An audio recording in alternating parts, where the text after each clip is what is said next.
NFL betting picks for Week 2 info from Joe Duffy of OffshoreInsiders.com. Not only the best handicapper in the world, but the hottest handicapper in the world.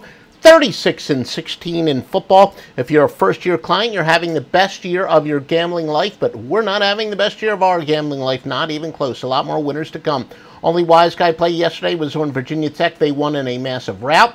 2 NFL wise guy plays for today. 5-0 NFL last Sunday. By the way, we could add some picks before game time, sometime Sunday morning. Of course, they're inclusive in the price. Lock in long term now. The greatest handicapper of all time, your NFL specialist, Joe Duffy of OffshoreInsiders.com. Now some news and notes. Green Bay's Nitro defense had enormous success against Seattle. It's where a safety lines up at inside linebacker, and they have more athletic defense on first and second down. They used it on 42 of 49 plays. 5 new starters on defense Green Bay has after they were torched last year. When a team gives up single digits and the total in the game is 50 or higher, said teams have gone over 23-17. Now, again, not statistically significant, but confirms the expected public reaction. The public will overreact to the fact Green Bay played well defensively last week. Falcons, though, open up at Mercedes-Benz Stadium. A lot of people think that will be an intangible. They'll be a little bit fired up. Revenge for the Packers. Falcons beat them 44-21 in the playoffs last year. Atlanta has gone over 16-4 overall, including 11-0 at home. San Fran and Seattle, 4 times in history, a team has laid 14 or more points off of a loss as an underdog in which they scored single digits. All 3 previous were shutout routes by at least 24-0. That's right. 4 times, this is the 4th time a team has laid 2 touchdowns or more off of a loss as an underdog in which they scored single digits, and all 3 times those teams have responded with shutout routes and easy covers by at least 24-0.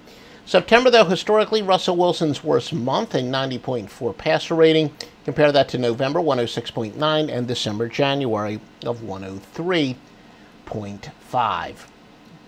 New England and New Orleans road favorites off a game in which they lost against the spread by at least 21 points, or 53-42 for 55.8%. Angry Tom Brady versus the Saints secondary. Of course, the Patriots were squashed on opening night by Kansas City. Bears and the Buccaneers. This opened up at Tampa 5.5. Now it's gone up to 7. Only 5 times has the team played their first game versus an opponent in their second game. Teams playing their second game are 3-2 straight up against the spread, including 2-0 on the road. Road underdogs of 6 or more off of a loss in which they covered are 99-75. Again, we think the Bears will continue to sneak under the radar. Minus Jay Cutler, they're a better team, and the odds makers aren't showing that. Look, they replace him with a very solid quarterback, and when you got a solid quarterback as a big favorite, usually you're going to win some games, or you're going to cover some games that you don't win outright a decent amount of time. Tampa proven in publications, yeah, but we want to see him do it on the field first. Mike Evans, Deshaun Jackson have been at it as weapons. Of course, the tight end O.J. Howard. Tampa's a definite Super Bowl contender, but I say show me first. The Bears plus the 7. Your free pick from Joe Duffy of OffshoreInsiders.com. Browns and the Ravens. Browns savior Myles Garrett is out. Deshaun Kaiser starting on the road versus a Baltimore defense that throws many looks. Tough spot for the Browns, perhaps. Baltimore, the highest percentage of runs last week at 70%. That's expected to continue.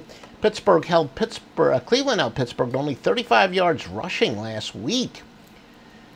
The Dolphins and the Chargers, well, the stat we just gave you, of course, the Dolphins were also flooded out. Teams playing their second game against teams playing their first game hasn't happened much, but they're 3-2 against the spread. Miami did add Lawrence Timmons and Wayne Hayes to shore up that run defense, which was their weakness. Their pass defense has always been good. Vikings and the Steelers. Minnesota quarterback Sam Bradford was limited this week with a knee injury, but we do think he'll play after an MRI cleared him, though officially a game-time decision. Steelers' Le'Veon Bell did show some rust. Remember, he held out during the preseason, 32 yards rushing. The Titans and the Jags. Jaguars cornerback Jalen Ramsey, very questionable. Wide receiver Allen Robinson is out. He had 153 catches the past 2 years for the Jags. Titans upgraded their passing weapons and used the 11 personnel and 35 snaps in Game 1. That's more pass-oriented. 3 wide receivers, 1 tight end. They only averaged 25 per game last year. Cardinals and the Colts. Arizona superstar David Johnson is out.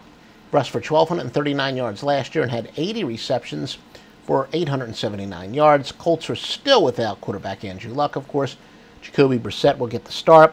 He's only been with the team for 2 weeks, so expect a very limited playbook for him. The Eagles and the Chiefs, home favorites off a win of 14 or more. Home favorites off of a win of 14 or more as underdogs of 7 or more have been a good go against. The Cowboys and the Broncos. The strength of Denver's defense is against the pass, and quarterbacks under the age of 30 are 2-7 straight up since last season with 2 touchdowns, 7 interceptions, and a 58.4 passer rating. Redskins and the Rams. The Rams head coach Sean McVay was a play caller for Washington last year. Kirk Cousins struggled in Game 1 without him. Jared Goff, did he actually have his breakout game against the Colts? Jared Goff, the Rams have been waiting for him to break out, and that's why they hired Sean McVay. Short term, it seems to have worked. Bills and the Panthers. Bills went from defending one of the worst receiving corps in the league last week, the Jets, to one of the best. Teams that won as at least an 8-point favorite the previous week then hit the road, getting at least a touchdown, only 18-32. So it says they step up in the level of competition, basically. That favors Carolina. 9-23 if they're off of a win, 5-18 since 2001. So again, favoring Carolina. Biggest consensus, public consensus moves at the sportsbooks offshore Las Vegas and some local contacts. We got Oakland, New England, Seattle, and Arizona. Again, they are the biggest public plays. Some might call those contrarian plays. Biggest line moves, Rams now minus 2.5 after opening up as a 1.5 point underdog. Oakland went from they're now at minus 13 from minus 10. And Atlanta is now minus 3 after opening up at minus 1. Where to bet? We now have the sportsbooks conveniently located on our home page. See the 5 top sportsbooks in the world thoroughly vetted at offshoreinsiders.com.